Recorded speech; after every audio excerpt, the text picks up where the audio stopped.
3, 2, 1. Day breaks, mind aches. I'll be running when my feet hit the ground. Welcome to From One Mom to Another with Cindy Anderson.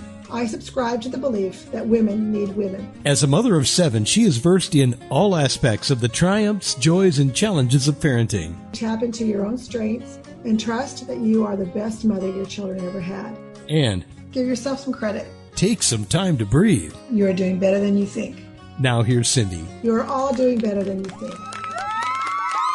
Welcome, everyone, to From One Mom to Another, where myself and daughter Stephanie talk about the challenges and triumphs of being a mother. Today, we are going to talk about how we help our children learn how to increase their self-esteem. This is not something we can do for our children, but teach them how to increase their self-esteem from within. Making this episode somewhat of a cousin to our previous episode, You Are Not Responsible for Your Children's Happiness. I encourage you to go give that a listen if you haven't already. Okay, so let's dive in. The first topic that we want to talk about is how do we help our children regulate their feelings through good coping skills and not, as mothers, feel hostage to our children's demands, meaning as parents, it's not our responsibility to pave and smooth every road in front of them. And sometimes those bumpy roads will be when they're mad at us. They throw temper tantrums. They don't like what we are telling them or asking them to do. Sometimes those roads are found in their own life problems with school and friends. But self-esteem comes from problem solving. So I think probably as a parent, the most stressful times in dealing with children is when they just absolutely lose it and throw a temper tantrum over something that isn't going their way or they're not getting. And a lot of time that anger is directed at you as the parent. Yes. And I think that, one way we could kind of look at that in a more positive way is that those moments are actually great opportunities to teach our children how to problem solve, and if not problem solve, then at least emotionally regulate. Which I would, I don't think we can underscore how difficult that is to do when our child is upset and angry with us. The inclination sometimes is just give them what they want or send them away or lay on the floor with them and kick and scream. And sure, all of those things are great options. However, but helping them regulate those feelings, certainly. Yeah. I really like this psychologist. Her name is Jane Nelson. And she has a saying, and she says, when children feel better, they act better. And I like that. Yeah, and she has this really interesting take on timeout. She looks at timeout as more of an opportunity for a child to calm down, regain some calm, some peace. She believes that a kid should be able to choose their timeout spot. They should be able to do some things in their timeout spot that help them calm down, play with a toy, read, because they're not going to talk with you and work with you and listen while they're just so angry. And she's not saying, let them do whatever they want and go have fun in the timeout spot, but just give them a chance to calm down first and start to feel better and then approach the problem. Yeah, I have a couple kids who did not do well with timeout. They just felt like they were isolated, like I didn't want to be around them, and nothing productive happened during that time, and I had to learn to do some different things. I recently came across this idea last winter, and I asked my oldest, Eden, how she felt when I would put her in the very traditional timeout spot of, I said, did you think about, what you had done wrong? And she said, no. I thought about how mad I was at you. Right. And, I am a really big proponent of helping our kids participate in the discussion of what went wrong and Absolutely. the discussion of how to fix it. Yeah, because if you just stand there and tell them you did this, you did that, you did this, they're just thinking that they're mad at you and that you don't understand them if it's a one-way street. Absolutely. And if you give them the chance to weigh in on it, then their minds start working and their gears start turning and they start problem solving. They start taking a situation that they don't like. Right. And they are given the opportunity then to make it into a situation that's better. I mean, obviously, you know, if your kid's solution to not being able to have chocolate chip cookies for dinner is to eat them for breakfast and lunch. Right. You know, you gotta you gotta kind of help them work with realistic problem solving. And I mean, more than once, my kids have yelled at me, "You never listen to me. You don't understand." Yeah. And giving them that arena to and learn that skill of being able to express their feelings in appropriate ways and coming up with a solution that works for, you know, everybody involved. Yeah. And I've been amazed. Like I said, I'm a huge proponent of it, but it's so hard to remember to do in the heat of the moment. Right. And Al will be, you know, in a really rough dialogue with one of our kids where we're lecturing, and I'm watching their eyes kind of just glaze over. And I remember, oh, they're not actively participating in this conversation. No. And I have to ask questions that include them. And then they just, I'm not saying it's perfect, but they engage more. But, you know, then there are some times as a parent where the answer is just no. You know, can I have French fries for breakfast, lunch, and dinner? And they're screaming on the floor because you won't give them French fries, and you can't then just give them French fries. It's also a great thing for them to learn how to accept a no. Exactly. Because no's will come to them throughout all their lives. They won't get a job that they wanted. Mm-hmm. Somebody won't give them something that they wanted. And so that's an important skill to learn always as well. You know, I remember when our oldest daughter, Melanie, was about 13 or 14. And I've told this story before, but we wanted to sit down and discuss some things with her. And so we did. And we were eloquent. Sure. The sentences that came out of our mouth, I mean, were just beautiful. Absolutely, yeah. As we laid out for her the expectations, our thoughts and feelings about, you know, being a teenager. Yeah. And But I'm sure all she heard was, meow, meow, meow, meow, meow. That's right. She sat there on the couch staring at us, we thought with rapt attention. Sure. But the meow, meow, meow thing was probably going through her head. And then we hugged her, told her we loved her, and we patted ourselves on the back that night. We thought we've got this whole parenting teenager thing down. I wish I could have recorded it. We could have just given it to all of our kids when they hit this age. You know, it was just so wise and profound. Well, the next day, there was no change. There was no change in her behavior or her thoughts or any of the things that we had discussed. And we were devastated. And we all of a sudden, we said, you know what? In that whole conversation, Melanie said nothing. Mm-hmm. We did not ask her one question. And in a very real way, we did not validate any of the feelings that she might be having. We kept telling her how she's feeling and how she should act. Right. But we never asked her or validated how she was feeling. And, you know, I think that that's a huge component to helping a children build self-esteem. And I like using the word self-esteem and confidence kind of synonymously. Right. Because if we don't validate that our kids feel that way, I mean, what they're feeling could be irrational. It could be based on incorrect assumptions, or, I mean, we might agree with how they're feeling or that they should feel a certain way. But the fact is that those feelings they're feeling are very real and true to them. Mm-hmm. And if we start telling them how they're feeling is silly or ridiculous or wrong, that breaks down some of the basic building blocks of their confidence, of their self-esteem, of being able to trust how you feel. And again, and it's not that you then cater to then everything that they want based on those feelings, especially if they're basing those feelings on incorrect assumptions. But you at least have to start there. You at least have to start with I can see that you're really upset about this. I can see, you know, mm-hmm. and that would make me really frustrated too, you know, that this happened. Those little sentences mm-hmm. empower kids so much to be able to trust how they feel. Well, and don't we all want to be validated? And so why would children be any any different. And I can't imagine as an adult if one of my friends came to me and said, "Oh, I was just so mad. This lady cut me off in the parking lot and then said something really rude to me, and I was just so mad."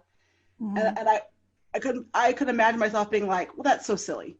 Yeah. That's so silly." Maybe Right. and then lecture her for feeling mad like that.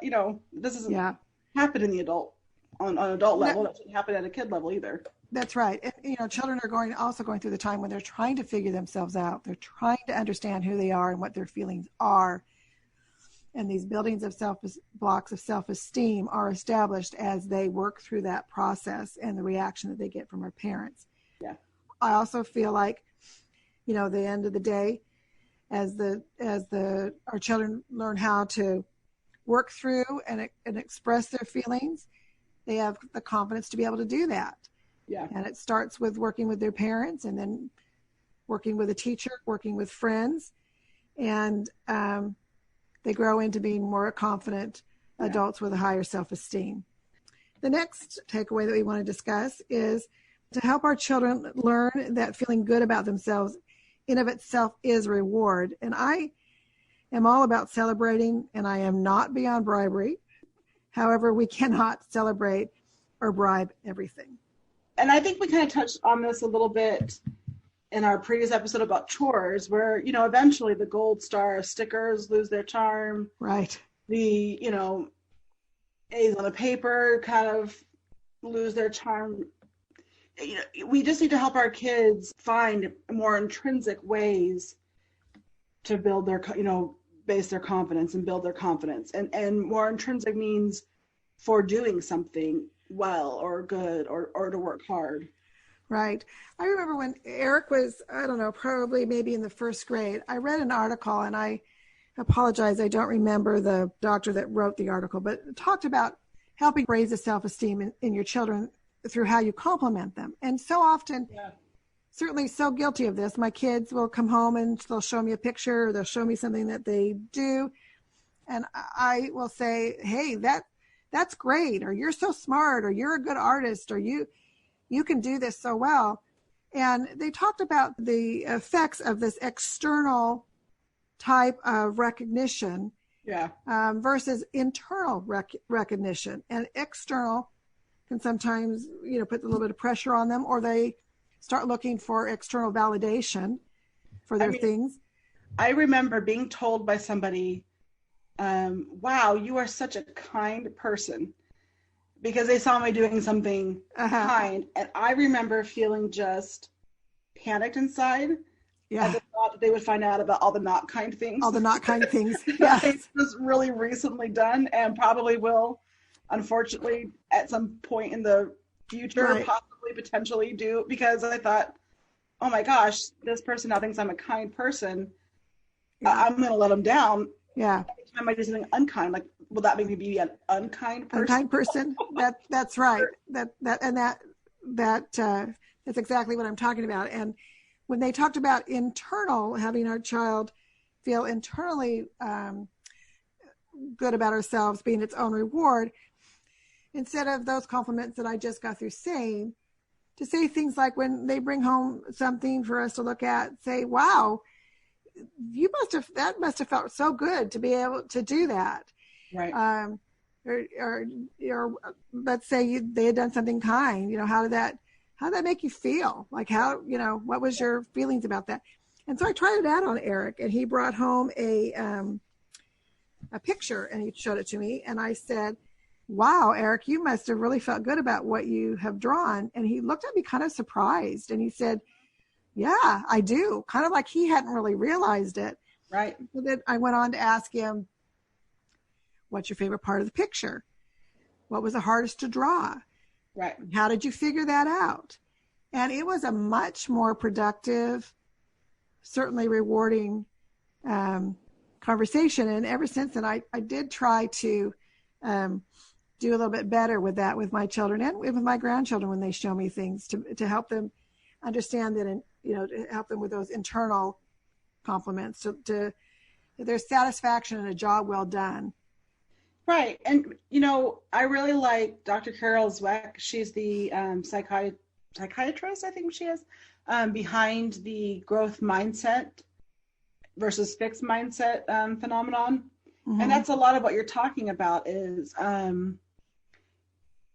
teaching our kids that it's about the effort and the hard work and not necessarily the modifier or the adjective that gets assigned, Right. that, and because what that does is that when our kids do hit a failure, let's say Eric drew something that wasn't as good, they stop worrying about the label. They stop worrying about, oh my gosh, I'm supposed to be a good artist and this isn't good. So now I feel shameful and I feel like I have to Right. hide this. And now I don't want to draw anymore because I didn't make a good, Right. draw a good picture.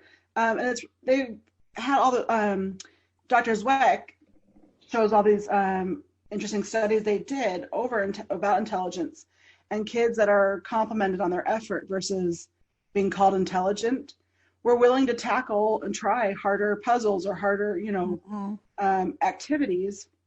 And those kids who were praised for their intelligence kind of shut down because they were just worried then about losing the label, losing the praise or the external reward or affirmation about it. So what it does when we focus on our kids' effort and we help our kids focus on how a behavior made them feel, Mm-hmm. then we're setting them up to develop that growth mindset, the idea that they can tackle something, they can do something through hard work, that if they do fail, they can get back up and try again or try it a different way. Right. And I think too, my big takeaway from this is that as their self-esteem and their abilities, confidence in their strengths increases and they look inward for validation instead of outward, I feel like they can better resist, make better decisions, better resist those cool kids that want them to do something that's wrong. And my son Daniel was great at this. He was always being asked to do things that he didn't want to do. And he was very easily just said, yeah, no, didn't really worry about it. And I think that is a skill that can be strengthened through their self-esteem. This ability to make a choice, I feel, is directly correlated with their self-esteem and that ability to feel inwardly confident, to be able to say, no, I'm not going to do that. Right. Our next topic is let them fail and teach them how to come back from it. We all fail, and we can first, in helping our children learn how to come back from a failure, we first teach them that failing doesn't have to be scary or permanent. Right. But they do need to be responsible, take responsibility for it. We can't go in and fix that failure. Right. And I do feel like we live in a kind of a culture where it's not my fault. It's not my fault. Right. Or I had no choice. Yeah. And so I think that as parents, it's our responsibility to sometimes help our kids face some of those hard truths that, right. Your choices have consequences. And if you chose not to study for this test, then it really is your fault that you did poorly. Right. And they can take responsibility for that. They don't. And again, going back to it's not scary or permanent.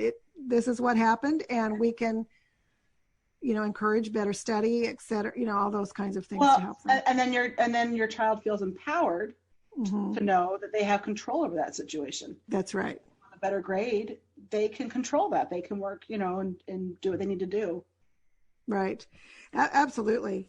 But also too, sometimes in life that we and our children hit roadblocks that we don't understand how we're going to be able to get over. We don't know how to. Are truly out of our control. That are truly out of our control. When Caroline was in high school, she was taking AP physics, and she did have a teacher who just really refused to teach. Anytime Caroline asked her a question, the teacher would say, "You're in an AP class, you should know the answer." They would have a test, and she would fail a test because the test was about things that were not covered. Right. So she had every excuse to say it's not my fault and walk away. However, nothing is going to be learned or gained from that at all. And it would teach her to look at problems as not her fault and kind of get into that victim mentality, right? Right. That I had, because it's not my fault and I have no control, there's nothing I can do about it. Right. Instead of taking action and working her way through it. And if she takes a college class that needs the physics, and she told the college professor, my teacher refused to teach me, and so it's not my fault, I can't now pass your class. Mm-hmm. The professor's not going to have much, he's not going to care. He's just not going to care. And so we have to teach our children how to work through these things. So we kind of talked about it a little bit. I was no help. Physics is not my... Physics, I will never understand. Well, that's not true. I could. If I worked hard enough, I could. But I currently, at this point in life, do not understand vectors and how 2 + 2 does not equal 4 with vector. I don't understand it.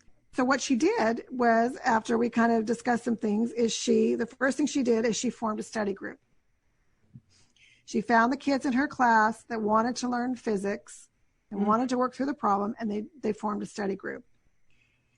The second thing she did is she went online and found online physics classes. Wow. And they just took it chapter by chapter. She would learn it from online, and she would teach the kids in the study group. And they got through physics. Wow. And so she learned a lot of things from this. One, even though there was extenuating circumstances as to why she was failing physics, she didn't let that stop her. Mm-hmm. She looked at those problems and figured out a way to overcome them. And she learned how to come back from that and solve problems. And,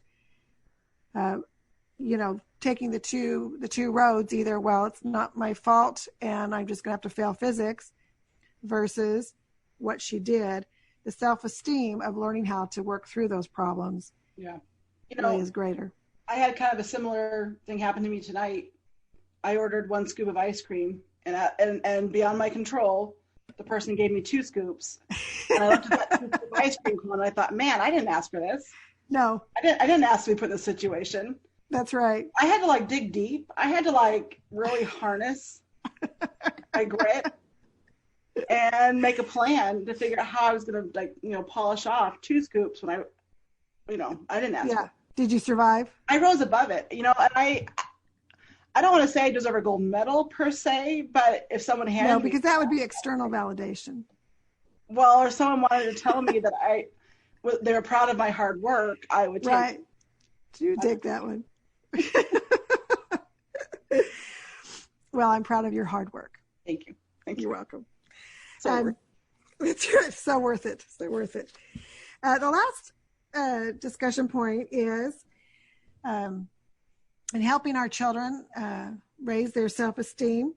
We as mothers let our children be who they are.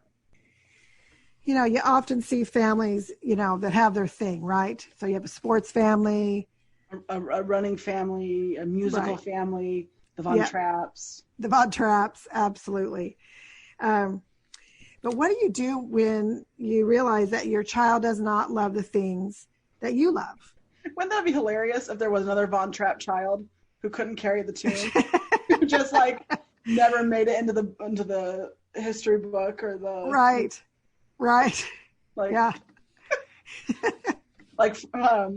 Franz or I can't Han or I can't somebody that they never talked about because he couldn't carry a tune. Because he couldn't carry a tune. That's right. Well, when I was a child, my mother's a musician, my dad's an artist, and you were the Hans. I was the Hans. Yeah, I often felt like my skills and talents were lacking. I had, even though I do have some art, I have no music talent.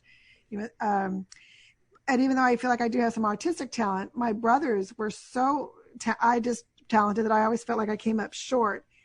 And this always, hit me big in my self-esteem. And if you judge yourself by what your family wants you to be and you come up short, you begin to devalue the talents and skills that you do have. I didn't recognize the talents and skills that I had. I only could think of the talents and skills I didn't have and didn't get. Yeah. And I think it's then on the flip side that when you try to parent your child, that if you work too hard to push If you cross the line between introducing your child to things and pushing things on your child, you can kind of see how that mentality, then that problem develops. Right. Yeah. Whereas if they show an interest in something that you're not interested in, and we've talked about this before in previous podcasts, you know, these things that they are interested in and that we encourage them in, whether we like or not, help our children form a great sense of identity, which contributes to their self-esteem, knowing who you are, what you're good at. Yeah. And I think that if we're on the front lines for our kids and cheering them on and the things that they're interested in, that really helps them.